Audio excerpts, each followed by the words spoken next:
Awesome. Um, is it okay if I after we finish the blab session, I could post it on YouTube? Yeah, that's fine. Yeah, with everybody. Yeah, Okay. that's Okay. cool. Awesome. Great. Welcome. My name is Tiger One. I'm from New York City. I am a live streamer. I talk about all the coolest events. And just recently today, I did a blab session with Sub Chris, Beach Games TV, and Lewis.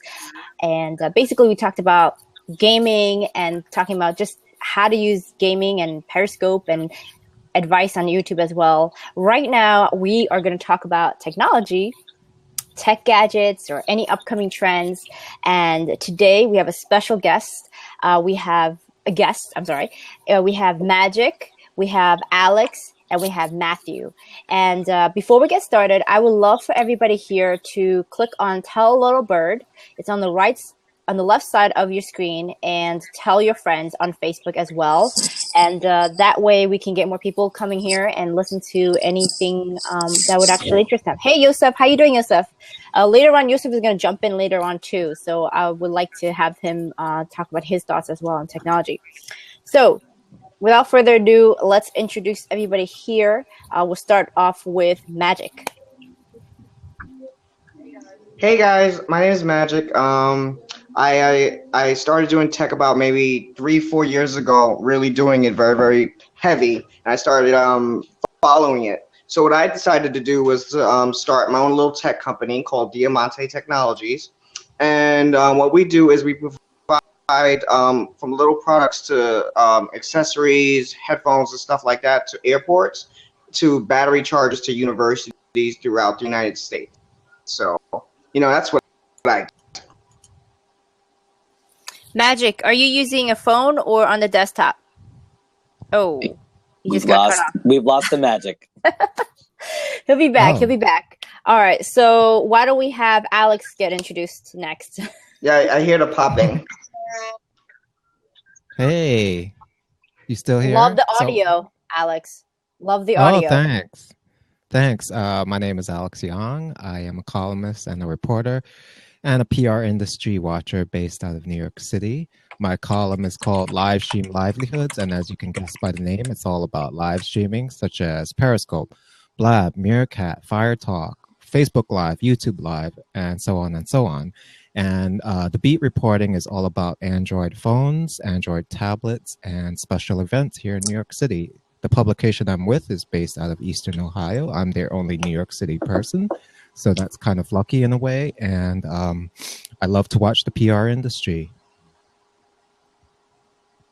And let's introduce Matthew as well. Matthew. Hey everyone, my name is Matthew Rappaport. I'm a social media editor, strategist / manager. I hear See Magic is back. Hey Magic, welcome back. I worked for HuffPost and a tech site recently. I covered CES last year. I'm into tech, into gadgets, I'm into social. I have a background in film, acting, and comedy, and I scope daily. And I don't blab as much as I probably should, but here I am, ready. Yeah, I was kind of I was telling Matthew, I was like, come on in, join us on Blab. So I think he had a lot of great insights, and I thought it'd be great to know what was happening last year, and then this year upcoming event for CES I'll be attending. So stay tuned, guys. That's going to be pretty exciting for 2016. So we'll start off with Alex. I think Magic is still trying to get on. I wonder if you could hear me. Sure. Go ahead, Alex. Well, you guys know my real name, Alex Young. However, because I have a cool domain, two cool domains, socialalex.live and socialalex.com, I'm thinking maybe I should sort of introduce myself as socialalex.live. Since I have it, I might as well use it and announce it. So that is a new extension that anybody What are can you get. doing, Matt? I'm trying to give him a high five. Oh, okay. High five. So October 28th was the first day that the .live was made available for the general public. And so it's really easy to set up. I have socialalex.live. Ryan Bell has ryan.live. He decided to go with the first person thing like Cher or Madonna. And I think that's pretty cool to be Ryan.live. So, I mean, Matt, even you could do a Matt.live, hypothetically, or Tiger One, you could do Tiger1.live. Yeah. And yeah, I figured I might as well just announce it because it's not like everybody knows about this. It's fairly new. It's less than a month old, and they already have 8,000 purchasers, Cool. people who bought .live. I'll write down the URL. What's the URL for it? www. Well, let me think about what that URL is. It's okay. I don't think it's www. I think it's just right side, RIGHTSIDE .rocks, ROCKS, and that leads you to their Facebook page. And wherever you have questions, just put them in that Facebook page, and the team will get onto answering your questions. Can you repeat that again so I could type it in for everybody? Sure. It's right side, RIGHTSIDE .rocks, ROCKS. Okay, got it. I just wrote it in. Okay. Thank you. I think Magic is having a lot of issues on his end. Yusuf can't. MacBook is on crack now. Issues. Oh, okay. All right. Magic, are you still able to step in or? Okay, let's see if we can get in now. He's coming back. Yeah, I know. I think he's having issues with. Can you hear me now? Yes. Okay, great. Welcome back. Welcome. Thank you for bringing the magic back. That's funny. That is funny. That's his community side. There you go. So what goodies have I missed? We did introductions with Alex and Matthew, and we have to do the introductions for you again because it got very spotty before. Okay, so my name is Magic. I started doing tech maybe about 3-4 years ago, and I started doing little YouTube videos that didn't really get any report. So I decided to maybe start my own little technology company. So what I did was, when I first started, I started selling technology accessories to airports and schools. So now we have our accessories and like Bluetooth speakers in airports out in Santa Barbara and colleges and stuff like that. And so yeah, I've been doing tech ever since. I'm so in love with it because it's something brand new, and every day when I get something new to try, it reminds me of Christmas. How did you get started? Well, I wanted to do travel, and I didn't like it too much. So like I wanted to do something where what was hot, what's new, what's fresh, what's going on, what's popping. And tech is what's popping. Everything is always new in tech news. The next phone is the oldest phone 30 days later. And everyone's still arguing over which phone is better, Android and Apple, like it's the Yankees versus Red Sox. So I mean, you know, I really like when stuff like that comes in. It shows the people's passion for their technology that they use. Right. And Magic, I remember you showed me some samples of your work. I thought the designs were very interesting. Could you talk about the process of how you created your thoughts of creativity and then making it into a finished product? Okay, so like for example, I will say this. When I first started doing it, I'm not a great drawer. Okay, I don't sit there with Adobe InDesign and then and do certain design and stuff like that. I do have help, but what I wanted to do was I wanted to create something that people can use that was affordable compared to the more luxurious brands out there. So, for example, you have a pair of headphones, right? That are let's say, for example, Beats is roughly around $300, and unfortunately, not that many people can afford those type of headphones. You know, people on budgets, families on budgets, stuff like that. So I decided to create something a little bit more affordable, and I'll show you guys in a second, which is this right here. Let's see here. Okay, these are white plush. These are Bluetooth. That I always get my friends always say they're Beats knockoffs and stuff like that, and then they use them and they love them. But these are about 102 decibels. They don't have as much bass as the beats that the other ones have. But it's little things like this that we try to consider. Because I mean, you want to make it cool, you want to make it funky, you want to make it where people can want to use it and enjoy it. But more importantly, is where people can afford it. Because, like I said, not everyone has $350 for headphones. So that's what I did with this one.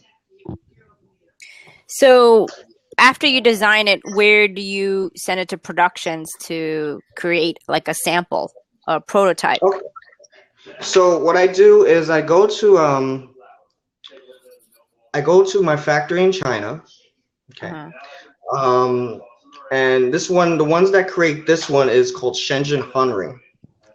There's a young lady there who works with me. Her name is Susan, and I email her the designs, and she takes them and she brings them back, and she says what she can do with this and what she can't do with it. There's always arguments of what you can and cannot add, and there are certain things that you cannot add on a pair of headphones because it's copyright trademarked. So, for example, you can't build a big old B on the side of the headphones. They'll never make it past customs or stuff like that.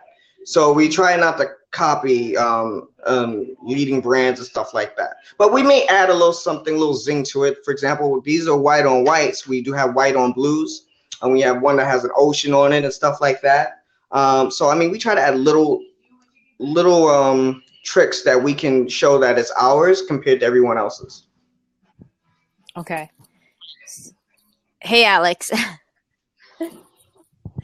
What's up, guys? Okay, Alex, what do you think about the fact that a lot of the products and the way that the products trending is changing very rapidly? What do you think about the fact that you can design your own headphones as opposed to buying a Beats? Well, honestly, that's news to me, and it sounds cool. I really didn't know. So I mean, if it saves people money, great. How much is yours, Magic? Mine's is $50. $50. Okay, so now, if it's $50, is it pretty much you can use it for like let's say you're in an audio session in let's say you're in a recording studio. Is it that kind of quality of $50, or is it totally different? Okay, well, there's two different versions of the headphones, okay? And when you talk about something like that, I'm going to use an old DJ trick. Are you familiar with the difference between a gold tip headphone and a white tip headphone? Yeah, you mean silver and gold, right? Right, silver and gold, right. Right. So the gold tip headphones, I have them also. They a little bit more, but they have better, more sound quality. And they have more bass, and so they would go for a little bit more, maybe $75 to $80. With the silver tip, it's the same. It's the same quality craftsmanship build, but not as much bass as it would be if it had a gold tip. So it's basically the sound quality is better with the gold than the silver. Okay. And how did you say it compares to a Beats headphone? Well, Beats. Okay, so a Beats Mega, I believe the Beats headphones goes to about maybe 104 decibels or 108 decibels. This one will probably only this one right here only goes to 85. That's pretty good for $50. We're not trying to be. Here's the thing: we're not trying to be the next Beats, because we're not going to be able to beat Beats. We're not going to be able to beat Apple. We're not going to be able to beat Samsung. We just want to be Diamante. We just want to be our own little thing, so that we can grow and grow with people who like our product. If we try to copy someone else's product and try to be better than them, you'll never win. Google Plus. So, what does that mean, Matthew? I love Google Plus. I was making a joke. I'm only 4'8". I've learned that with big people. Sometimes you gotta learn how to pick your battles. You gotta learn how to pick your spots. So who's your specific audiences are basically Magic, I guess college students and people in the airports, Yeah, and travelers.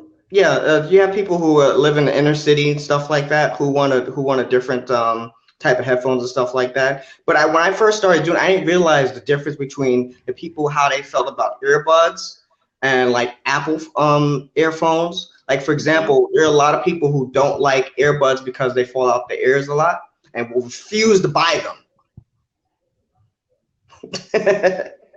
So yeah. Okay, so we're gonna go with Alex. Actually, you know what, Matthew? Matthew, you just reminded me. Since you went to the CES last year, right? Yeah. Consumer Electronics Show, and I went to this year. I think about a few weeks ago, I went to the Consumer Electronics Show in New York City. There's gonna be upcoming on that I'm gonna be attending in Las Vegas in January. So, what did you see from last year that you thought it was interesting? I mean, I think the trends in CES, the tech trends in general, is we're moving towards wearables, and I think everything wearables and health and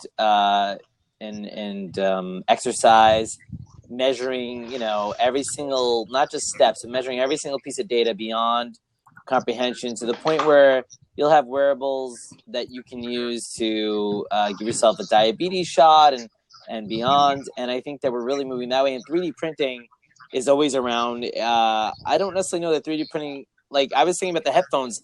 Do you think people will be 3D printing their own headphones, like earbuds, or I don't know in the future, but so many 3D printing services that you can use to make new products.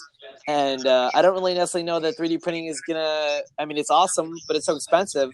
You'll see tons of 3D printing food. None of it tastes that good.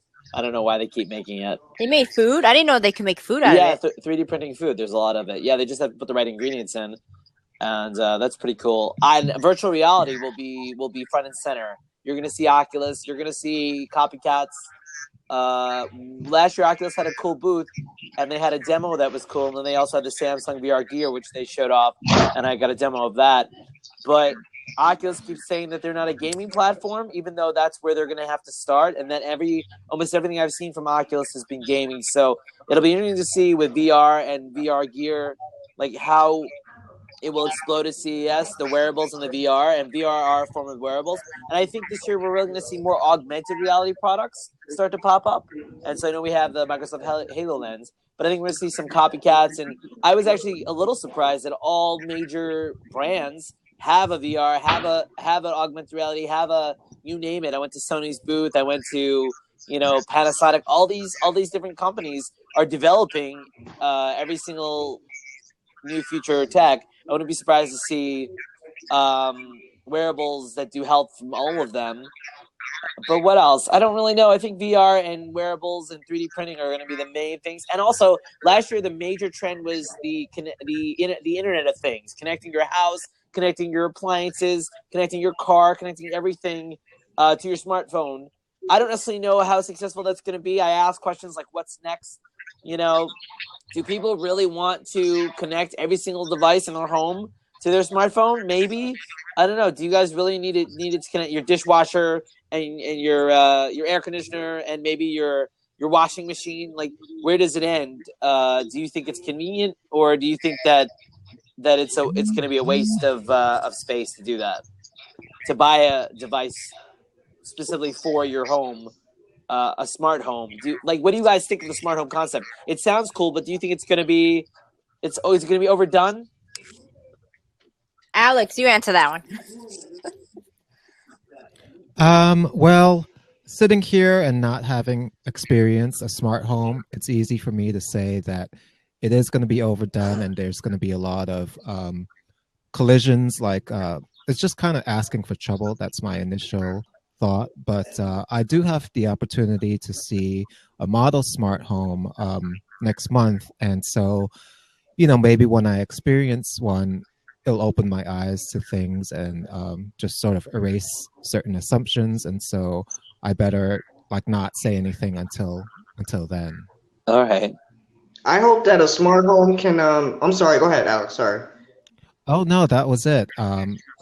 If you guys are in New York, I'll bring you along because I think I'm allowed to bring guests. So. When is that? I can't remember. Hey, All right. Magic, what were you going to say about the I have smart so home? many things on the calendar.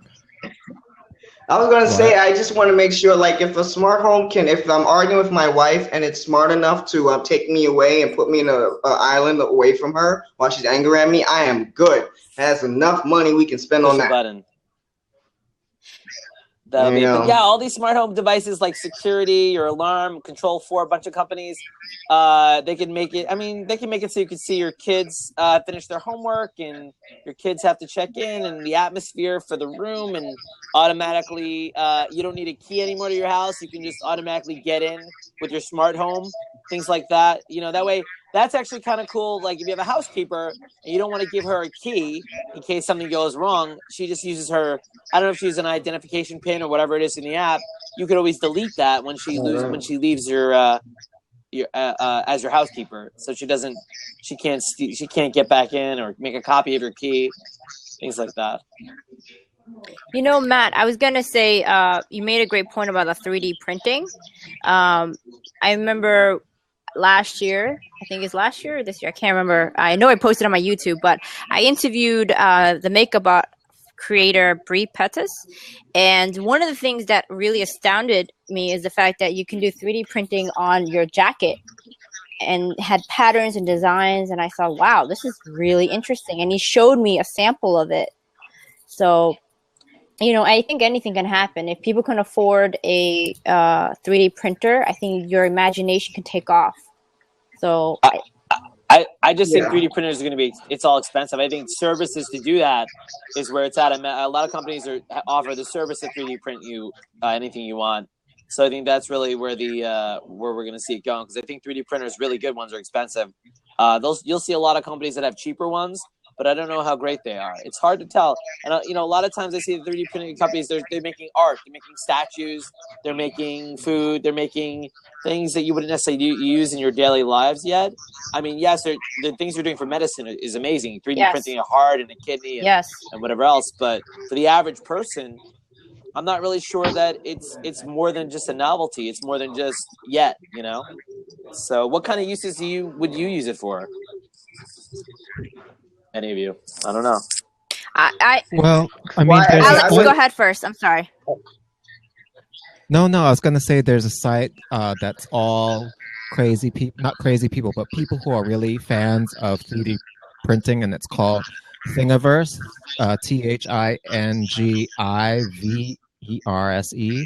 and they print like tablet holders and smartphone holders that they custom design the way they like it. Like remember Matt, when you came over and you saw the Periscope computer, which is actually just a tablet that I stuck to the wall. Now, if I wanted to 3D print like some sort of holder for the wall or just a stand, then I could print that too, because it'll be to my liking, to my specific tablet.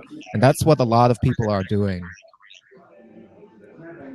Yeah, I think the 3D printing is excellent. We all know that the prices are going to go down. But I think the real reason for 3D printing is for getting something that you would otherwise not be able to receive or get obtainable to. So, for example, if a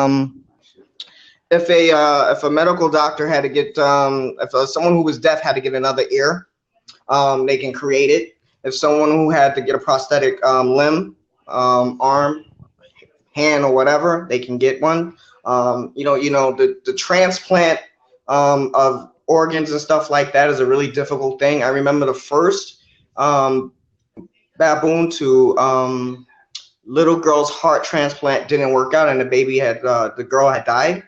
And you never know. They may be able to 3D print a heart one day. You know, it's far fetched, but hey, we've seen other breakthroughs in science. So I mean, it's really important in the science field.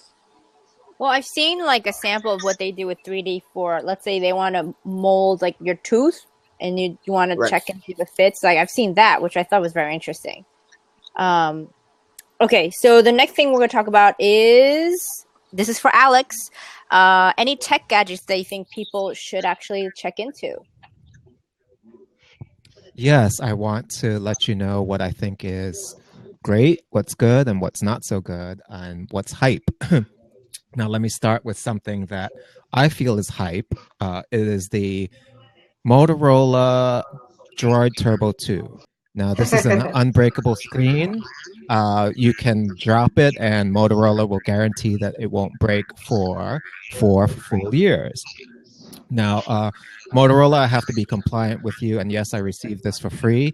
And as you can see, I am not saying that it's great. I am saying my honest opinion. Now, the funny thing about an unbreakable phone is that who cares if it breaks?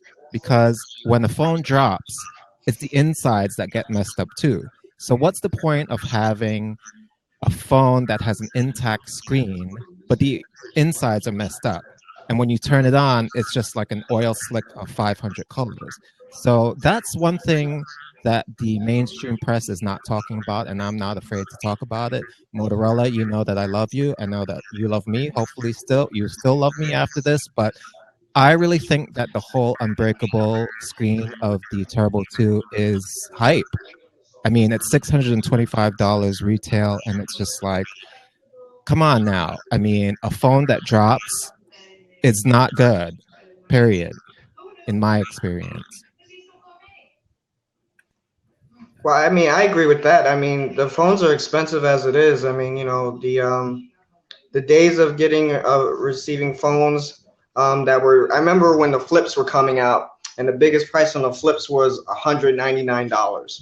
Now, phones themselves off the rack from China are probably what $84 off the rack, and then they add all these bloatware and stuff like that to it. And then after they do that, they not only they add a whole bunch of stuff that no one really needs, like gesture monitoring and turning on the phone with your eyeballs and stuff like that. But I mean, if Motorola thinks that they can get away with something like that, they're pretty, no offense, but I think they're pretty dumb. For the simple fact that what happens if someone cracks the screen? Well, let's say if they drop the phone in the toilet. You're at a bar, too many drinks one night, and the phone drops in the toilet. Are they going to guarantee that? No. I just still think like that. No, I don't think they do, right, Alex? No.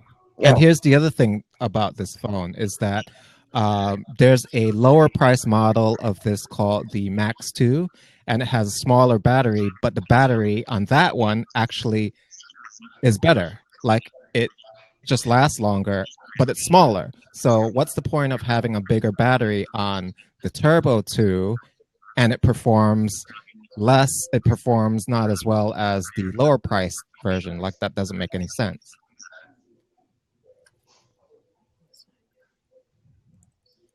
Alex, what do you think is going to be the hottest phone in the next year, or what company do you think? Do you have any predictions? Well, for Android fans, the Nexus 6P is getting a lot of buzz and a lot of great reviews, and I think that's going to be sort of the darling phone of next year. Really? But do you think most people in the Android world, do you think most people even like have Nexus? I mean, most people have a Samsung now. Well, the really die-hard Android like nerds, they love Nexus because it's very pure Android without a lot of the Samsung or LG bloatware or HTC bloatware. And so that's sort of the reason why Nexus phones and Nexus tablets are really part of that ecosystem and talked about incessantly. Austin, this is Gary. Austin. Hey, what's up, Austin? The shit. What it is? Oh, you're in sunny SoCal. Oh yeah, you guys want to see Cali, this? Is everybody in California? Oh my god! Look at that! Look at that! Beautiful sunny skies. What's it like to be a New Yorker that moves to California? I want to knock everybody out of my way because everybody here moves way too slow for me, and they're way too soft. Yeah. Soft. It looks good. It looks good, Austin. It does. So I want to jump in on the 3D printing and the VR because I don't know anything about phones, and so I don't want to really go there. I think they are both going to explode over the next 18 to 24 months because if you look, and this is going to sound a little crazy, but if you look at technology and sci-fi, a lot of things that we make up in sci-fi and these authors come up with end up becoming real technology. one of the things in science fiction novels that happen all the time is they have these machines that can make just about anything. So if a part on on something breaks down, they 3D print it, and boom, you're good to go. I actually see 3D printing going that way. The technology is going to get better. The materials are going to change. There's people who are already trying to 3D print organic material, like honestly flesh, for like hearts and things like that. One of these days, we're going to be able to 3D print with things like steel and other metals and everything. So we will be able to 3D print literally anything, and cost of production is going to go down significantly, and our ability to use stuff like that is just going to be absolutely phenomenal. And virtual reality is going to be the next wave of major mainstream entertainment, first and foremost, because games, porn, and movies are all backing it hardcore. Can't believe you said that word. Porn. Well, it's look, we're adults here and we're talking business. Porn is one of the largest industries in the world right now, and it's always going to be. They're always into getting new experiences for their users. And you're an expert at it. And those might be the people that pay for the virtual reality, the people that want the porn. Tiger, am I making you blush over here? Yes, you are. Well, let's Austin. talk about the No, cost of internet virtual is reality. really, really great. Like, that's the issue. Yes, but okay, the cost of the first computer was astronomically high, and then technology got better. The cost of the first cell phone, and the first cell phone was this big, and you saw dudes walking around Cali with it, and now they have brain cancer. Now I'm talking to you guys with a computer that is more powerful than the first generation computer, and it's in my hand, you know? The cost is going to go down. That is a given, you know, as more and more people have a demand for it. As there's Do more you and see more virtual reality being above augmented reality, or do you think that they go hand in hand? I think they go hand in hand. They're already doing a virtual reality theme park. They're doing a full body suit weapons combat system that they're coming up with a VR headset. You know, combined. Really? Oh my God, they're doing some cool things, like straight up Mortal Kombat style. What? Yeah. Okay, you got to look this up. I'm gonna see this in Vegas. That's crazy. Oh my God, they're trying to revolutionize the fighting industry. It's a full body suit, and it looks like you're a freaking ninja. And if you get hit, there's a like display thing that like says your health goes down. So it's like you're in Street Fighter. But the thing is, these people are actual like weapons specialists, and so they use samurai swords. They like use katanas. It's like full Kevlar, so like you can't get hurt. So imagine that. Imagine virtual reality coming in with that. You can do so much cool stuff. You could totally get clients, and you could tutor and teach people from all over the world how to do things. Absolutely. Absolutely. They're and already using that. I would say Leap Motion too. I wonder what it's going to be like with touch, like how touch will operate in virtual reality, how good it'll be. Have you seen the virtual reality theme park? Yeah, I saw a video. Yeah, it was pretty cool. No, where is There's that? a video. Wait, where is that, Austin? It's a video. I will find it, Tiger. It's on my Facebook page somewhere deep down there. Okay. Okay. But it's a theme park. You go through this thing, and it's like hallways, and you touch things, but you have a VR headset and a gun, and like you get to shoot things coming out. And when you touch the wall, like you're physically touching the wall, right? But in your VR display, it's like you're actually hitting buttons to try and disarm a bomb and things like that. So, yeah. See, I actually awesome. I want to see augmented reality in supermarkets. And I'll give you a use case example for that. Like if you are in a supermarket checkout line and then the cashier is almost at the end of her shift. Here in New York, what they actually do is they'll say, "Sir, can you tell the people who are lining up behind you that I'm closed?" And that's really irritating because it puts the sort of, you become the bearer of bad news to whoever's lining up behind you. That's a real problem. Augmented reality.